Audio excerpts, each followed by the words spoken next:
Bonjour à tous et bienvenue dans ce nouvel épisode de Ramify Invite. Je suis aujourd'hui accompagné par Marc Menot, président et fondateur de Vatel Capital, avec qui on va parler défiscalisation via le private equity. Marc, bonjour. Bonjour Samy, merci pour l'invitation. Avec grand plaisir, avec grand plaisir. Donc, comme d'habitude, ce qu'on va essayer de faire, c'est commencer par une petite présentation. Si tu pouvais nous présenter ton parcours, comment est-ce que tu es arrivé à créer Vatel et un petit peu l'histoire dans les grandes lignes de Vatel Capital et où est-ce que vous en êtes aujourd'hui? Avec plaisir. Alors Vatel s'est créé en 2008. Nous étions à l'époque trois fondateurs, François, Antoine et moi. On s'est connus dans une précédente aventure, une précédente société de gestion, en fait, là où on a appris le métier d'investisseur. Turenne Capital. Turin Capital, exactement, qui existe toujours. Et précédemment, j'avais commencé déjà en 2000 à créer une société. J'ai revendu mes parts. Et donc, on a décidé de créer Vatel Capital ensemble en 2008. Pour la petite histoire, on a eu l'agrément AMF et 2 jours après, c'est la faillite de Lehman. Donc, comme quoi, bon, faut pas attendre que tous les feux soient ouverts pour créer son entreprise, il faut se lancer. Et puis, bien nous en a pris, puisqu'aujourd'hui, au bout de 16 ans, voilà, on gère un peu plus de 500 millions d'euros d'encours. On a créé et remboursé plusieurs fonds. On a à peu près 40 000 clients souscripteurs. On travaille avec un peu plus de 1000 partenaires. Et on investit, ça c'est vraiment notre métier de base depuis le départ, dans les PME françaises. Alors pour nous, la PME, c'est petite entreprise entre 5 et 50 millions d'euros de chiffre d'affaires. Donc on est vraiment au cœur de l'économie des fameuses petites PME qui créent en fait l'essentiel de l'emploi aujourd'hui en France. En France uniquement. En France uniquement. Rapprochez-vous un tout petit peu de votre micro. Pardon. Ok, super. Et peut-être un petit point, on en discutait en off par rapport au nom Vatel Capital. Alors, D'où est-ce que ça vient et pour éviter toute confusion avec l'école d'hôtellerie? oui, alors en effet, on n'a pas le même métier. Vatel, pour ceux qui ne le savent pas, était l'intendant de Fouquet d'abord et ensuite de Louis XIV. Il se trouve que c'était la même époque historique que notre ancienne maison Turenne Capital. Et on a choisi ce nom parce que c'était un mixte de sérieux et en même temps on va dire de convivialité. Euh, le père de François était pâtissier. Moi, j'ai un homonyme qui était 3 étoiles au Michelin. Et puis, on a décidé de ce nom au mariage du troisième associé, Antoine. Donc voilà, c'était la petite histoire. Et le nom, évidemment, était libre. Mhm. Donc, c'était un mixte de tout ça qui a donné naissance à Vatel Capital. Super intéressant. Bah, je pense qu'on peut rentrer dans le vif du sujet Ouais. et se lancer sur la présentation et parler donc focus FCPI, défiscalisation via le private equity et comprendre un petit peu mieux votre métier et comment est-ce que vous vous positionnez vis-à-vis de vos concurrents. Ouais. Alors sur la société, donc comme je l'ai dit, le financement des PME est vraiment notre cœur de métier. On peut investir dans les PME à travers différents types d'outils. Donc aujourd'hui, on va parler des FCPI, les fonds communs de placement dans l'innovation. On investit dans des PME innovantes, mais on a d'autres outils qui existent également, comme les fonds d'investissement de proximité, où là, on va être plutôt sur des PME régionales. On a des fonds de dette également, où là, au lieu d'investir en capital, on va investir en dette dans les entreprises. Mais le point commun de tous ces fonds, c'est toujours à peu près la taille cible de nos entreprises, qui est entre 5 et 50 millions d'euros de chiffre d'affaires. Donc c'est ça le cœur de métier. On est également spécialiste dans les actifs tangibles, que sont les forêts, les terres agricoles, les énergies renouvelables. Donc c'est des actifs évidemment très différents des PME, mais où on retrouve un projet à financer qu'on accompagne dans le temps. Voilà. Et donc ça, j'imagine que c'est une vraie expertise parce que enfin, est-ce que c'est considéré comme des projets de niche à l'échelle du marché global français, private equity, ou alors comment est-ce que vous vous positionnez? Est-ce que c'est vraiment une expertise de niche ou est-ce que tout le monde peut investir dedans? Alors en fait, dans l'investissement non coté, puisqu'on est principalement dans le non coté, vous avez vraiment des familles très différentes. Nous, on est vraiment sur une petite niche que peu d'acteurs adressent, puisque les PME, on va dire, entre 5 millions et 50 millions d'euros de chiffre d'affaires, n'intéressent pas beaucoup les investisseurs. Le gros des flux, les fonds anglo-saxons, les gros fonds de dette, LBO, MBO, donc en gros, on investit en faisant un effet de levier, vont cibler plutôt ce qu'on appelle des ETI, des entreprises intermédiaires, qui sont la taille d'au-dessus, c'est-à-dire 50 millions de chiffre d'affaires jusqu'à 250, 500 millions, voire 1 milliard de chiffre d'affaires. Donc nous, vous voyez, on est vraiment sur une couche en deçà. Et sur ce segment-là, on va dire qu'on est une petite quinzaine, vingtaine d'acteurs en France, pas plus, alors qu'il y a un besoin de PME très fort. Donc on est finalement pas beaucoup d'acteurs à s'adresser à ce besoin-là. Très bien.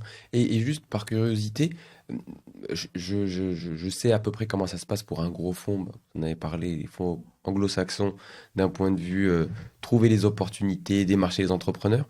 Vu que c'est des business qui sont quand même plus petits, je me dis que c'est pas forcément des entrepreneurs qui sont peut-être au courant que ce type de financement existe.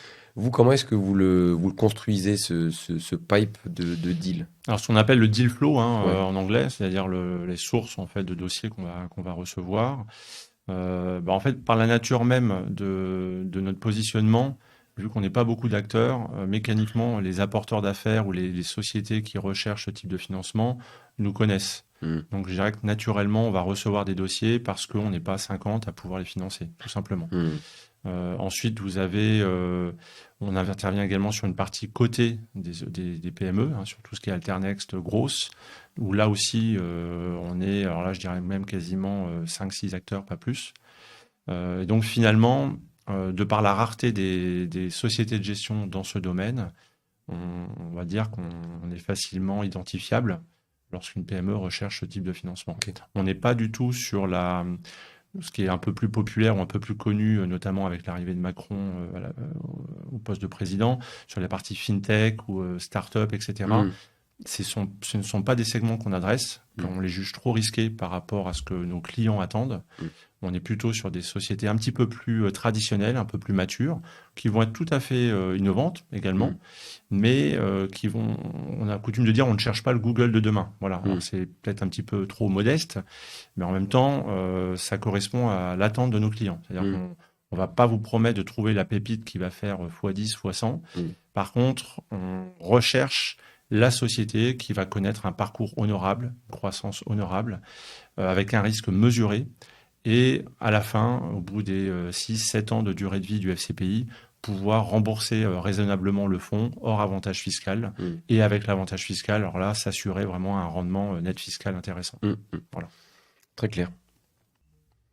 Très bien. Mais on peut passer peut-être à la partie FIP et FCPI pour rentrer dans le détail de ce que vous proposez et du cadre fiscal d'ailleurs. Alors un petit rappel sur le cadre fiscal. Le FCPI permet en fait aux souscripteurs d'obtenir une réduction d'impôt. C'est-à-dire quand vous investissez 1000 euros, vous avez 18%, donc 180 euros de réduction d'impôt. Donc c'est bien une réduction, ce n'est pas une déduction sur le revenu que vous allez déclarer, c'est bien une réduction sur l'impôt que vous devez à la fin. Donc vous pouvez tout à fait gommer votre impôt en souscrivant à ce type de produit. En opposition au PER. Là, en opposition au PER, tout à fait. Il y a évidemment des contraintes, c'est plafonné, donc à 12 000 euros pour une personne seule, 24 000 euros pour un foyer, pour un couple. C'est également, cela rentre dans vous savez, dans le plafond des niches fiscales de 10 000 euros. C'est-à-dire que si vous avez une nounou, si vous faites des devoirs à la maison, du jardinage, toutes ces niches fiscales, toutes ces réductions d'impôts vont rentrer dans le pot commun de 10 000 euros, donc y compris donc les FCPI ou les FIP. Et donc là, attention, quand vous souscrivez, faites bien attention de ne pas dépasser ce montant de 10 000 euros de réduction. Donc ça, voilà, c'est un petit peu les précautions qu'il faut prendre. Il y a toujours un avantage fiscal, une opportunité de faire une plus-value. Donc en face, vous avez aussi des risques. Risque de perte en capital. Ce ne sont pas des fonds garantis. Donc, historiquement, on a un bon track record, mais vous pouvez tout à fait avoir des fonds qui, malheureusement, une année, vont moins bien se comporter. Vous pouvez perdre de l'argent. L'autre contrepartie négative, c'est la durée de blocage. Ce ne sont pas des fonds liquides. Donc, une fois que vous avez investi, il n'est pas possible de récupérer votre argent, même si vous avez un accident de parcours ou un besoin qui n'était pas prévu. Votre argent est bloqué, puisque nous, en fait, entre-temps, on va utiliser cet argent pour l'investir dans l'entreprise. Et donc, on ne peut pas dire à l'entreprise, au fait, rembourse-moi tout de suite. 5%, 10% de ce qu'on t'a prêté ou de ce qu'on a investi. C'est impossible. Donc, en fait, il faut vraiment attendre la fin de durée de vie du fonds pour être totalement remboursé. Qui est d'à peu près en moyenne sur Alors, vos millésimes? sur les FCPI, on est à 6 ans non prorogeables. Ok. Donc ça, c'est une politique qu'on a qui est assez différenciante d'ailleurs par rapport à pas mal Contrairement à d'autres d'acteurs. qui sont plutôt à 8. Plutôt à 8 ou parfois même avec des durées de prorogation Ouais. de 1 à 2 ans. Ce qu'on fait d'ailleurs aussi sur nos FIP, mais sur les FCPI, on ne le fait pas. On est totalement liquide à la fin du fonds, on rembourse en une seule fois. Historiquement, on a remboursé 11 FCPI. Tous ont été remboursés dans les délais de 6 ans. On a juste eu un fonds au moment du Covid, en fait, où les valorisations ont été massacrées pendant les 3-4 mois du Covid, en fait, qui n'était pas du tout prévu.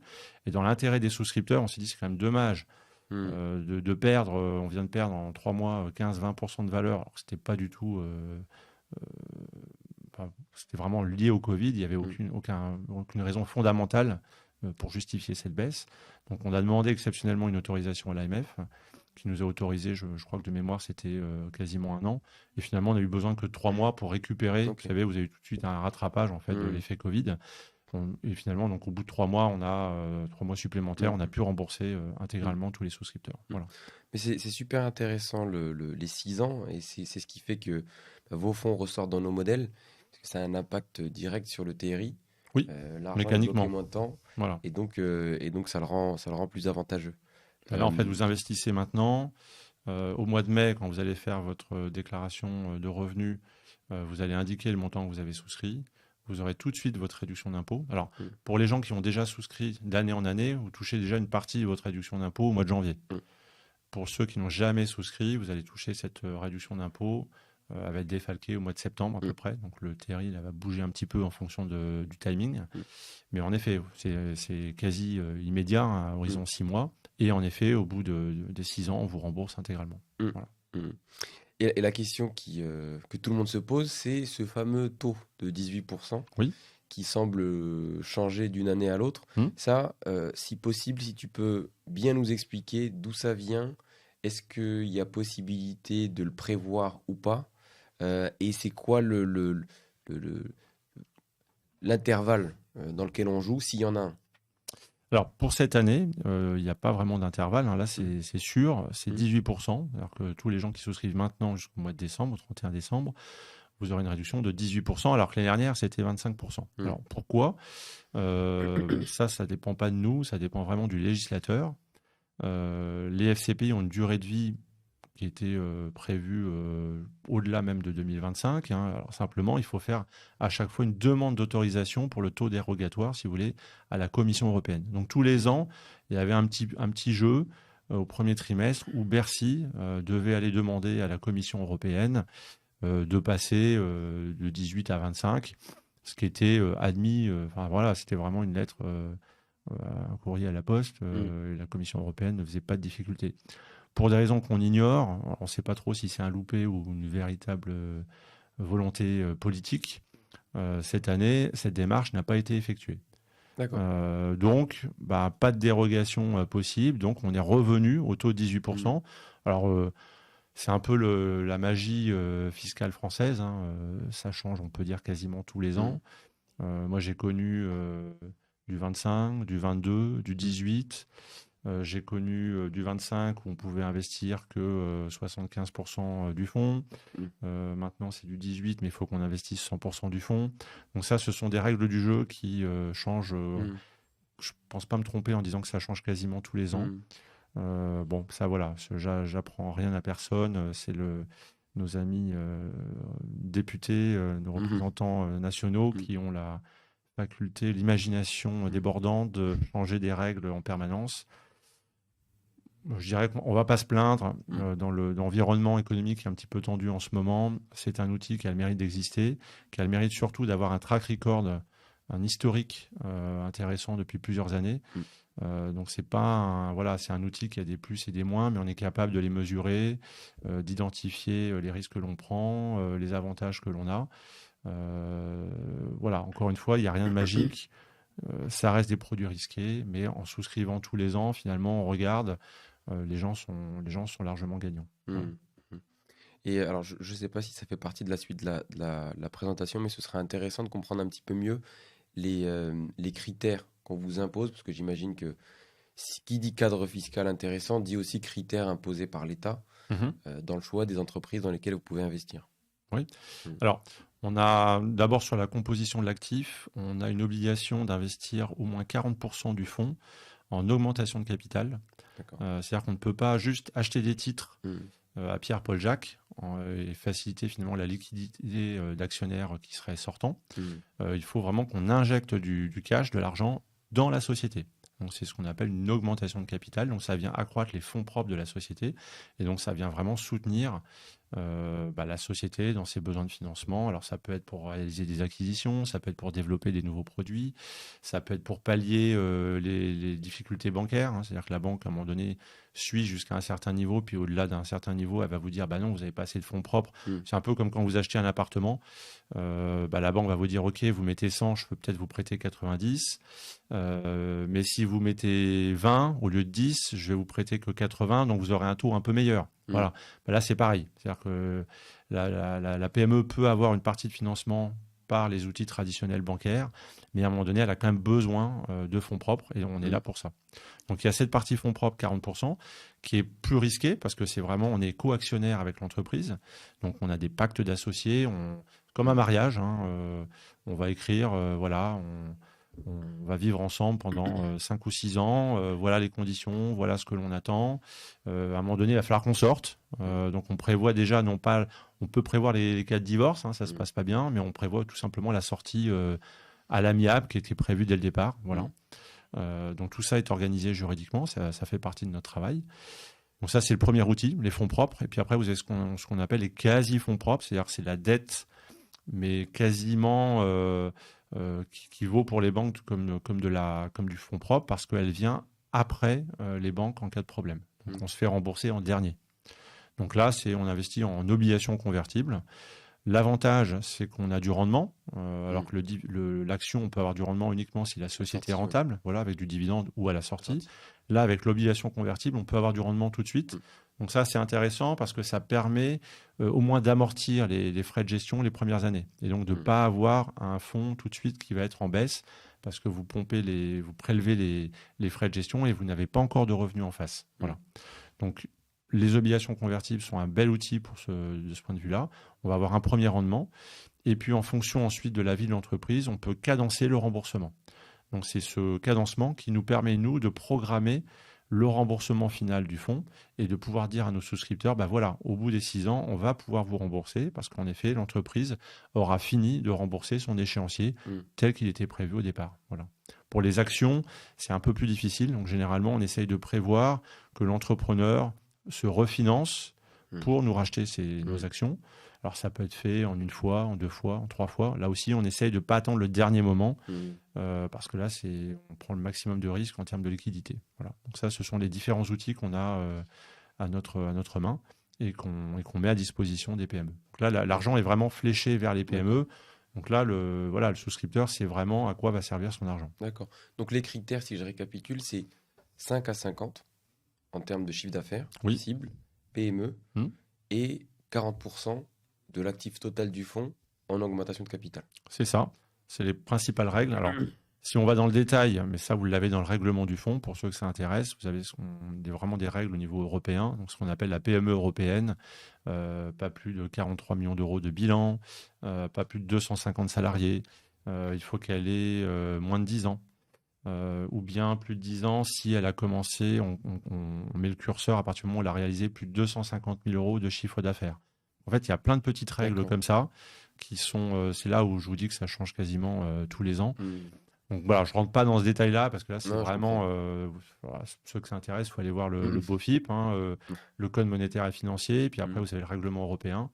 Et tout ça, ça vous donne les règles du jeu. Voilà. Et peut-être juste parce que j'ai vu qu'il y avait une question dans le chat par rapport au FIP, même si je sais que c'est pas le focus, mais peut-être un mot. Donc, c'est bien 30% cette année? Alors, pas pour tous les FIP. Pour le FIP Corse, en effet, qu'on fait, nous, depuis l'origine. On en est au 17e. Donc là, en effet, pour le FIP, ça n'a pas bougé du tout. C'est toujours 30%. Voilà, me demandez pas pourquoi ça n'a pas bougé. Je ne sais pas, tant mieux. Donc en effet, mais c'est pas non plus exactement les mêmes règles. C'est-à-dire sur la composition du fonds, vous allez retrouver les mêmes règles, le fameux 40% fonds propres, 60% obligations convertibles, ça vous allez les retrouver. Par contre, sur les règles de PME, c'est un petit peu différent parce que le FIP, c'est plutôt des PME régionales. Donc sur la Corse, la PME, le FIP Corse, ce sera PME Corse. Les règles sont pas tout à fait identiques. Par exemple, le FIP Corse, le FIP, il faut que les sociétés aient moins de 7 ans. Alors que le FCPI, c'est moins de 10 ans. Ok, donc il y a des petites Voilà, nuances vous avez comme ça. des petites particularités. Le FCPI, par nature, il faut que la société soit innovante. Alors que le FIP, ça va plutôt sur l'aspect régional, hein, le siège social en Corse, l'activité principale, les actifs principaux en Corse. Voilà, donc vous avez Ok. comme ça des différenciations. Et j'imagine que la partie innovante aussi, il doit y avoir une nomenclature Oui, alors assez vous avez des conséquente. règles, pareil, assez conséquentes. Alors vous avez une règle qui est assez facile pour le coup, c'est du moment qu'elle a le tampon de ce qu'on appelait à l'époque OSEO en VAR. En fait, maintenant, c'est la Banque publique d'investissement qui vient valider le caractère innovant de l'entreprise. Donc si elle a ce label-là, pour nous, c'est valable. Donc il y a pas d'autres critères pour caractériser, on va dire, l'innovation. Si vous n'avez pas ce label-là, on calcule tout simplement le pourcentage de dépenses par rapport aux dépenses totales. Donc de dépenses en recherche-développement par rapport au total. Et si vous dépassez 15%, Ah, c'est jugé c'est comme le une innovation. JEI. C'est Alors l'équivalent du c'est une JEI. règle encore différente des Ok. JEI. Ce serait trop simple. Ok. Donc les JEI, vous avez les jeunes entreprises innovantes, où là aussi vous avez d'autres ratios d'innovation, d'autres montants de dépenses. Et vous avez même les JEIR, hein, pour ceux que Ouais. ça Tout nouveau. intéresse. Mm. Les jeunes entreprises innovantes de rupture, je crois. Mm. Voilà. Innovation de rupture. Ouais. Voilà. Donc là, c'est encore d'autres critères. Mm. Donc c'est un millefeuille de critères. À vous de faire votre choix. Voilà. Super. Bah, on peut reprendre. Donc voilà un petit peu les différents critères. Alors après, nous, nos critères un peu plus maison, ça va être, de par notre positionnement, on va plutôt privilégier des PME qui ont déjà un petit historique, qui font déjà du chiffre d'affaires, qui sont déjà idéalement rentables, voire, alors qui ont un horizon de rentabilité, on va dire, aller à 2 ans, 3 ans, pas plus. On veut vraiment pouvoir toucher du dividende assez rapidement pour rentabiliser le fonds. Donc en effet, on ne va pas être sur l'innovation de rupture. On ne va pas être sur des biotech très risquées. On va être sur, par exemple, de l'appareil médical. Ça peut arriver. Mais les entreprises ont déjà un produit qu'elles ont déjà vendu avec un marché identifié. Et surtout, on a des chefs d'entreprise qui ont déjà une expérience, qu'on a déjà côtoyé, alors soit par le passé, soit qu'on a déjà accompagné sur plusieurs mois avant d'investir. Donc on essaye vraiment d'avoir déjà un premier passé avec ces dirigeants pour pas partir complètement à l'aventure et prendre un risque maximum. Voilà. On essaye de mesurer le risque. On juge que le produit, la caractéristique déjà de la PME est suffisamment risquée en soi pour ne pas rajouter du risque. On n'a pas forcément des souscripteurs qui vont investir dans un panier de 50 sociétés. Ils espèrent avoir une pépite dedans. Donc à nous de faire le mélange, la diversification. Et ce qu'on vend, hein, c'est vraiment entre guillemets, de bien dormir la nuit. Donc vous n'allez pas avoir trop de fluctuations. On a remboursé sur nos 11 fonds, 10 fonds en positif hors avantage fiscal. Donc avec l'avantage fiscal, ça s'est globalement très bien passé et tout le monde a gagné de l'argent.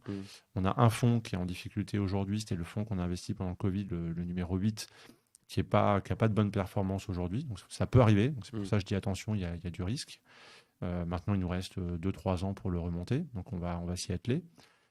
Mais voilà, donc c'est ce positionnement donc multisectoriel, des dirigeants en place, des équipes quasiment constituées. Et on est là un peu pour l'accélérateur, pour avoir un effet de levier sur le financement bancaire, pour aller chercher des nouveaux marchés. Mais on n'est pas là pour révolutionner l'entreprise. Voilà. Et on n'a d'ailleurs pas la prétention, ça on nous le pose souvent comme question, on n'a pas la prétention de vouloir révolutionner la vie de l'entreprise. On est rarement au conseil d'administration, donc on demande des reportings. On a un pacte d'associés, hein, comme je vous le disais tout à l'heure, mais on n'a pas la capacité d'aller chercher des dossiers d'acquisition en permanence. On a quand même une cinquantaine de participations, donc c'est impossible d'être à 50 conseils d'administration. Donc là, on reste à notre place, modeste. On a des bons réflexes. Donc ça, on a vu beaucoup d'entreprises. Quand il y a des situations délicates, on sait un peu les réflexes qu'il faut avoir. On n'hésite pas, nous, à dire aux chefs d'entreprise, attention, là, on risque d'aller dans le mur. Il faut prendre des mesures beaucoup plus drastiques que ce qu'on a déjà pris. Donc on donne notre avis. Mais voilà, après, c'est toujours le chef d'entreprise qui est le patron. On est minoritaire au capital, ça c'est important de le Et noter. d'ailleurs, c'était une question Voilà. que j'allais poser. Le taux de participation cible, c'est quoi? Alors, réglementairement, là aussi, c'est une autre règle.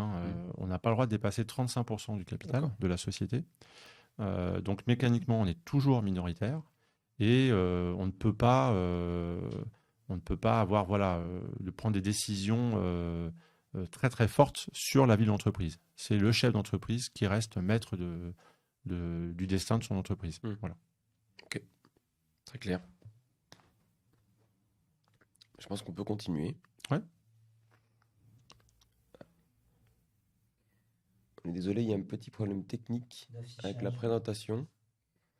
Ça va revenir. Alors, je vous ai parlé un peu des PME. Vous avez aussi la partie administrative, on nous pose souvent la question. Donc, quand vous souscrivez, donc vous avez un bulletin de souscription à remplir. Vous allez recevoir ensuite ce qu'on appelle une attestation d'inscription en compte de la part du dépositaire. Donc, nous, on n'est pas une banque, on est juste société de gestion. Donc, l'argent est dans une banque. Donc, la banque va vous envoyer ensuite un relevé annuel. Et la première fois, va vous envoyer une attestation d'inscription en compte pour vous dire, monsieur Dupont, vous avez investi 1 000 euros, vous avez 10 parts de 100 euros. Et tous les ans, vous aurez la mise à jour de ce compte. Alors, ce n'est pas un compte bancaire en soi, c'est vraiment un relevé de dépôt de vos parts chez le dépositaire. Voilà. Vous recevrez ensuite une attestation fiscale qui va intervenir plutôt au mois d'avril, juste avant la déclaration de revenus. Donc ça, vous allez l'avoir évidemment une fois. Et c'est ce document-là. Alors, vous n'avez pas besoin de ce document-là pour faire votre déclaration de revenus et déclarer le montant que vous avez investi. Par contre, c'est en cas de contrôle du fisc, c'est ce document qu'il faut produire pour prouver que vous avez bien souscrit au FCPI et que donc vous avez le droit à votre réduction fiscale. Donc voilà un petit peu en termes d'administratif. Vous recevez ensuite une lettre d'information semestrielle. C'est ma question. C'est un peu le reporting que vous envoyez aux souscripteurs du fonds. Exactement, qui est alors une lettre par fonds où on va vous expliquer un petit peu les différentes participations qu'on a prises, les bonnes nouvelles, les moins bonnes nouvelles, les perspectives. Et puis, alors ça n'empêche pas, pour ceux qui souhaitent avoir plus d'informations, de contacter leur conseiller. Éventuellement, si c'est des questions un peu plus techniques, de nous questionner. On est là pour ça. Alors, on n'est pas équipé, on n'a pas la bande passante pour pouvoir répondre à tout le monde. Donc, c'est pour ça que c'est important de passer plutôt par son conseiller. Mais voilà, ça peut arriver, il n'y a pas de souci, on est là pour les clients. Et puis, vous avez le document un peu plus lourd qui est le rapport annuel qu'on produit aussi une fois par an, qui est visé par un commissaire aux comptes. Donc, on est régulé par l'AMF, évidemment, par un commissaire aux comptes, par le dépositaire. Donc, ce sont quand même des outils qui sont très protecteurs pour l'épargnant. Voilà, il n'y a pas de mauvaise surprise, en tout cas, dans la vie du produit. Ce sont des produits qui existent depuis une trentaine d'années, vingtaine d'années. Voilà, donc le fonctionnement est quand même relativement aujourd'hui huilé et les gens savent dans quoi ils investissent. Très clair. Je vois qu'on a retrouvé le direct avec la présentation, donc on peut continuer. Alors, c'était un petit slide là sur les secteurs dans lesquels on investissait. Donc, vous allez retrouver la santé, tout ce qui est medical device, très peu de biotech, l'industrie innovante, le numérique évidemment, les énergies renouvelables, donc tout ce qui est un petit peu innovation dans les énergies renouvelables. Ce serait intéressant d'avoir des exemples. J'ai vu qu'il y en avait sur la présentation. On peut y aller tout de suite. Hop, je vais vous donner quelques exemples de sociétés. Alors peut-être d'ailleurs que certains connaissent. Alors par exemple, si je vais prendre une société qui vient d'être rachetée, Osmosis, qu'on a accompagné. Alors ça c'est intéressant parce que le dirigeant, en fait, on l'avait connu dans les années 2000. Il avait créé, je ne sais pas si à l'époque vous vous rappelez de toutes ces sociétés Meeting One, par exemple, qui faisaient des conf calls, en fait. Tout le monde décrochait avec son téléphone et puis il y avait une trentaine de personnes qui étaient connectées en même temps. Donc, ils faisaient ce type de produit avec Orange, tous les opérateurs, principaux opérateurs. Donc, on avait connu le dirigeant à l'époque dans les télécoms. Donc, on l'avait accompagné sur cette première entreprise. Et il a recréé ensuite, il y a une quinzaine d'années, Osmosis, qui est en fait une société basée près de Montpellier, qui équipe en fait tous les campings pour faire simple, tout ce qui est hôtellerie de plein air, en équipement télécom. Donc ça va depuis les bornes Wi-Fi, pour que tout le monde ait accès dans le camping, jusqu'aux les portes connectées, donc avec votre badge, jusqu'à le petit portefeuille électronique, un peu à la Club Med, que vous allez avoir dans le camping. Donc tous ces outils connectés. Donc c'est une société qui a connu une belle croissance, qu'on a accompagnée quasiment depuis le début et qui s'est fait racheter cette année donc par OPA, par un acteur allemand. Donc là, voilà, c'est un bon exemple. On investit à la fois en obligations convertibles, qui nous ont remboursé, en actions. On a investi au départ, on a pu revendre dans les temps. Et donc, un parcours sur plusieurs années. Donc, c'est là où on voit aussi, parfois on nous dit, ouais, c'est un petit peu long. Il faut le temps que la société se développe. On n'est pas sur des sociétés où on peut faire des allers-retours. Ce n'est pas du tout du trading. Là, on est vraiment sur du temps long. Et donc, voilà, typiquement une belle société, 12 millions de chiffre d'affaires, belle rentabilité. Donc ça, on aime bien. Obiz, qui est une société à Lyon, c'est un peu plus récent, qui est là maintenant à dépasser les 100 millions d'euros de chiffre d'affaires, que vous connaissez peut-être indirectement. Donc, par exemple, quand vous allez chez Decathlon, vous avez des cartes de fidélité. Derrière, en fait, tous les avantages que vous allez retrouver sur cette carte sont fournis par Obiz. Donc, vous allez pouvoir acheter votre ticket au parc Disney, une carte cinéma, faire une carte cadeau chez Decathlon. Ils agrègent les offres. Exactement, ils agrègent les offres et ils ont aujourd'hui dépassé 100 millions d'euros de chiffre d'affaires. Là aussi, ils sont rentables. Ils ont encore beaucoup d'enjeux. Uniquement en France, 100 millions. Uniquement en France. Alors, ils sont un petit peu en Belgique, en Suisse. Mais donc, vous avez le droit d'investir dans des entreprises qui ont des activités en dehors de la France. Oui, du moment que la société est principalement basée en France, voilà, là, il n'y a pas de problème. Et ensuite, au contraire, on les encourage à aller se développer à l'étranger. On est là. D'ailleurs, ça peut être parfois une des raisons de la levée de fonds. Ça peut être d'acquérir un concurrent étranger ou d'aller s'installer dans un nouveau marché à l'étranger. Là, ça peut être parfois le but de notre investissement. Voilà. Autre type d'exemple, Univers. Alors là, c'est très simple. C'est une société qui vend et qui loue des camping-cars. Voilà. Donc, c'est un marché très morcelé. Il y a plein de concessions un petit peu partout, des petits marchés. Et ils agrègent. Et ils créent un groupe très performant aujourd'hui. Donc là aussi, plus de 100 millions d'euros de chiffre d'affaires. Une société qui performe bien. Voilà. Donc on a accompagné également depuis le début. Donc là, on n'est pas encore sorti, on est encore au capital. La valorisation peut fluctuer. Donc parfois, c'est vrai que même si la société, ces chiffres sont relativement honorables, vous pouvez quand même avoir des baisses de valorisation. Ça, parfois, les souscripteurs ont un peu de mal à comprendre. Ils disent oui, la société elle performe bien, mais ça ne se reflète pas tout de suite dans la valorisation. C'est vrai, ça peut prendre du temps. Parfois, on peut être aussi... alors, on n'est pas magicien, donc parfois on peut rentrer, il peut y avoir un petit peu de concurrence, un timing un peu serré, on peut rentrer peut-être parfois dans des conditions pas les plus optimales au départ. Je cite souvent le Covid qui a été un vrai marqueur pour nous.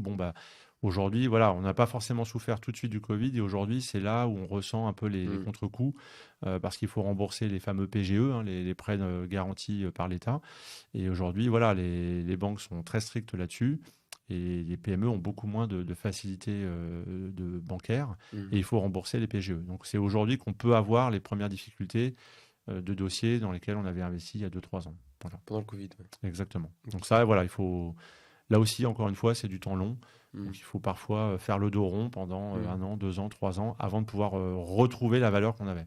Et concernant les valorisations, comment est-ce que vous faites? Est-ce que c'est un audit extérieur qui est fait auprès des entreprises pour donner une valeur? Parce que c'est semestriel, c'est ça? C'est semestriel, voilà. Comment vous faites pour harmoniser ça sur les 50 entreprises du portefeuille? Alors, on a d'abord des méthodes de valorisation qui sont régies par les associations professionnelles. On a des différentes méthodes. On ne sait pas au doigt mouillé. Voilà, suivant on va dire la caractéristique de la PME, si elle est rentable, pas rentable, si on a déjà un historique ou pas, vous allez valoriser différemment.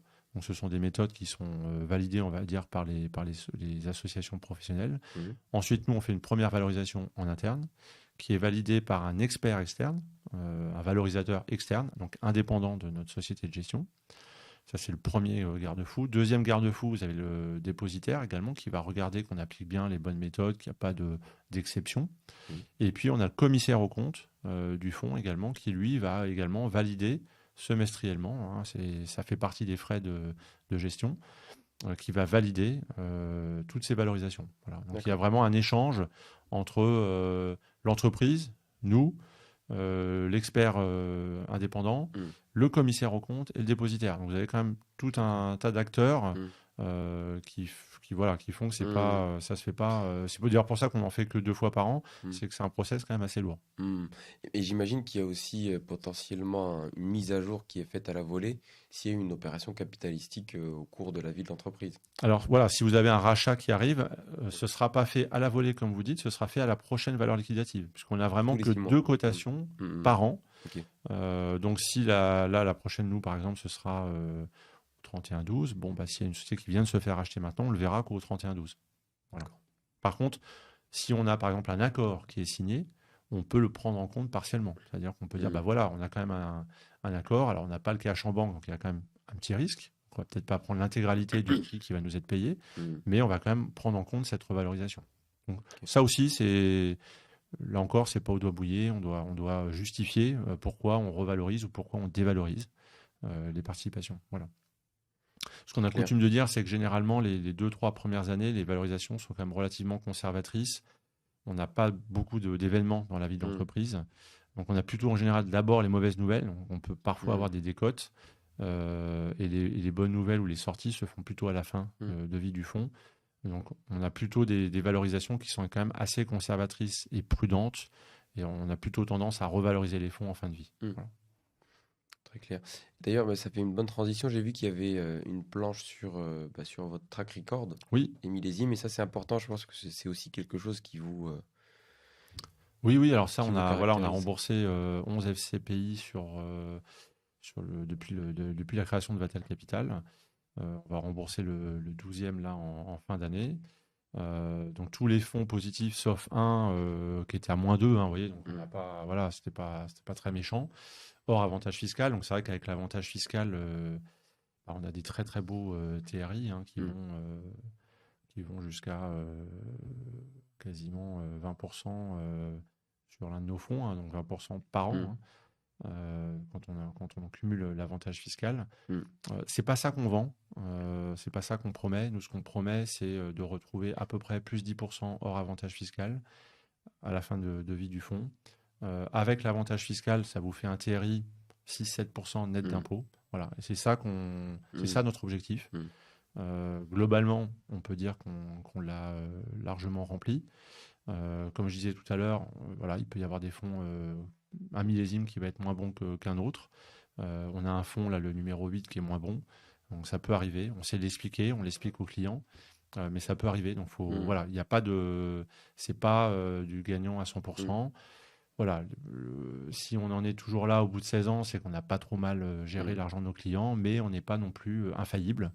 C'est la vie des entreprises. Voilà, ce soir, vous avez les élections américaines. Alors, on va dire que dans notre microcosme, ça ne va pas avoir d'effet immédiat, mais voilà, on a des entreprises qui peuvent être impactées plus ou moins. Donc ça, c'est des choses qu'on ne maîtrise pas. Voilà, donc il faut garder à l'esprit cette notion de risque. C'est important. Et quelqu'un qui est totalement averse au risque, c'est pas c'est pas le produit adéquat. Ouais. Non, mais c'est toujours bien de le rappeler et de rappeler que l'intérêt de ce produit, c'est, comme tu le dis, 6-7% en moyenne sur tous les millésimes.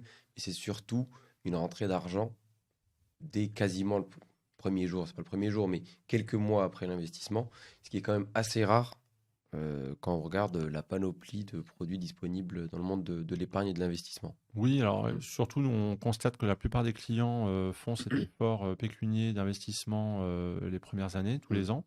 Et finalement, vu qu'on rembourse assez vite, au bout de 6 ans, en fait, à la fin, ils n'ont plus d'efforts à faire. Donc, vous arrivez à vous créer une sorte de petit matelas et à créer votre défiscalisation finalement au bout de 5-6 ans sans effort, puisqu'on rembourse relativement bien et dans les temps. Donc ça, c'est intéressant. C'est-à-dire que vous faites au départ un petit peu l'effort d'épargne, mais ensuite, ça paye. Et tous les ans, voilà, Par vous économisez. contre, vous ne distribuez pas avant la fin de... Non. Okay.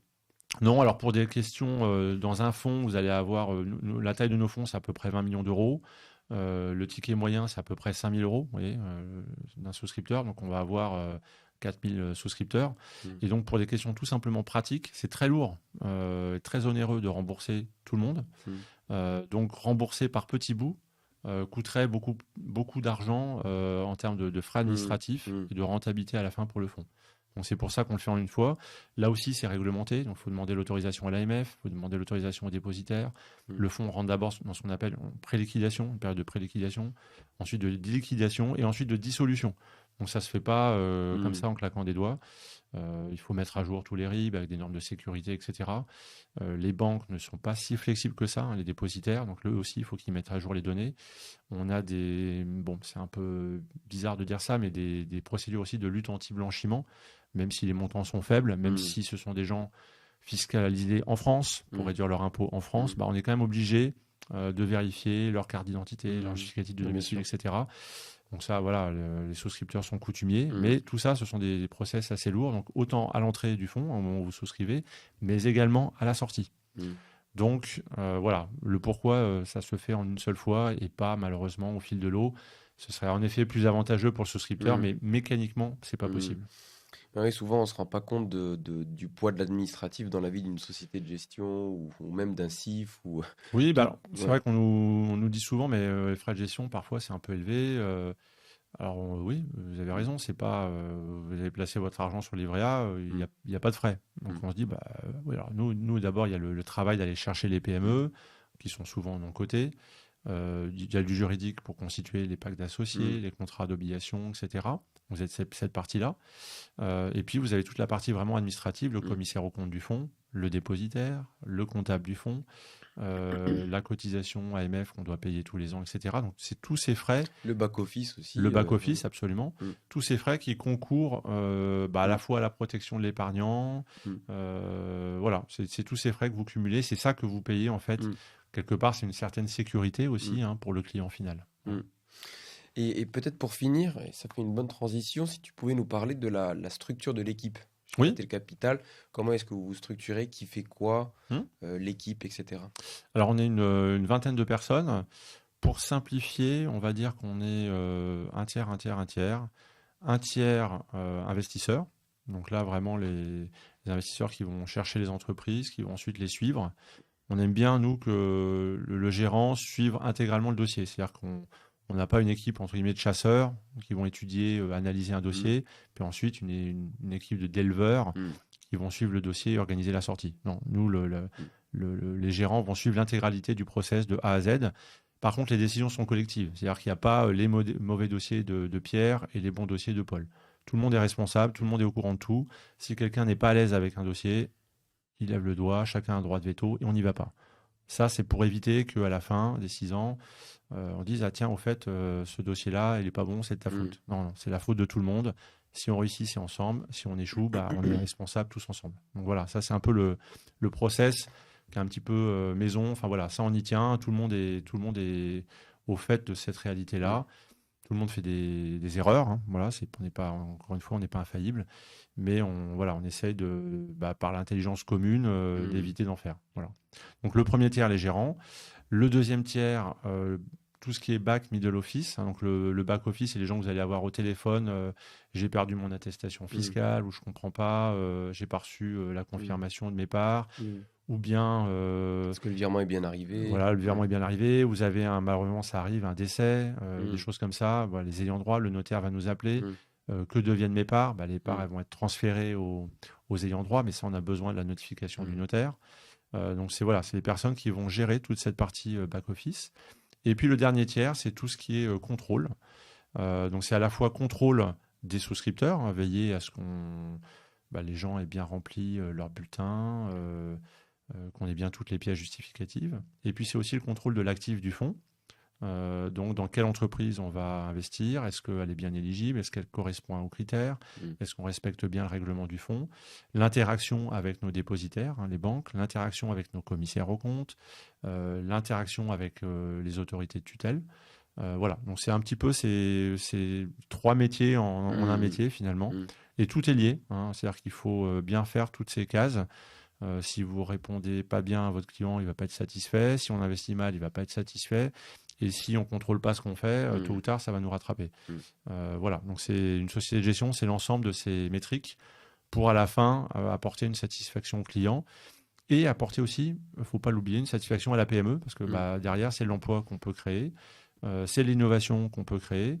Et ça, c'est votre image de marque. C'est ça. Après, pour continuer à avoir des deals, il faut être bien vu des entrepreneurs. Exactement. Mais ça, quelque part, c'est un peu notre fierté et la fierté que peuvent avoir les souscripteurs, c'est de contribuer, chacun met sa pierre à l'édifice et de contribuer par son épargne au développement de PME françaises. Et donc, c'est les petites rivières, les petits ruisseaux qui font les rivières, qui font les fleuves.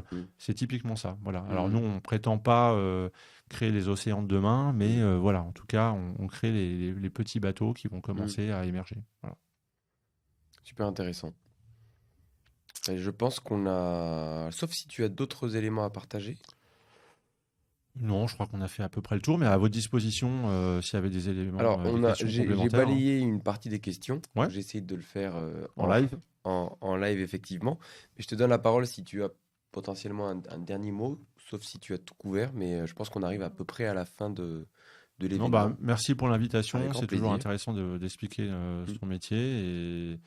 Et voilà, n'hésitez pas si vous avez des questions complémentaires, on est là pour y répondre. On n'est pas dans une tour d'ivoire ou des investisseurs qu'on n'identifie pas. Voilà, on est une PME nous aussi. Donc on sait ce que c'est et on a à cœur de prendre soin de l'argent des gens. Non, mais c'est toujours intéressant, on en parlait au début, mais de voir les gérants et les personnes derrière les fonds. Ça humanise et ça permet aussi à nos clients de savoir qui se cache derrière les produits qu'on propose. Mais en tout cas, merci beaucoup d'être venu. C'était très intéressant. Samy. Et vous retrouverez donc tous les FCPI sur la plateforme. Vous pouvez en parler à votre conseiller pour souscrire avant s'il y a une 31 décembre. 31 décembre. Pour pouvoir défiscaliser. Absolument. Voilà. Et sinon, c'est rendez-vous l'année prochaine parce que vous avez des millésimes tous les ans. C'est ça. Super. J'ai plus qu'à te remercier encore une fois. Merci Samy. Remercier toutes les personnes qui étaient présentes. Et bien sûr, ceux qui n'ont pas pu assister au live, vous aurez l'occasion, via les rediffs, via le mail qui arrive demain, d'avoir un petit peu tous les highlights de la discussion. Merci beaucoup, Marc. Merci, bonne soirée.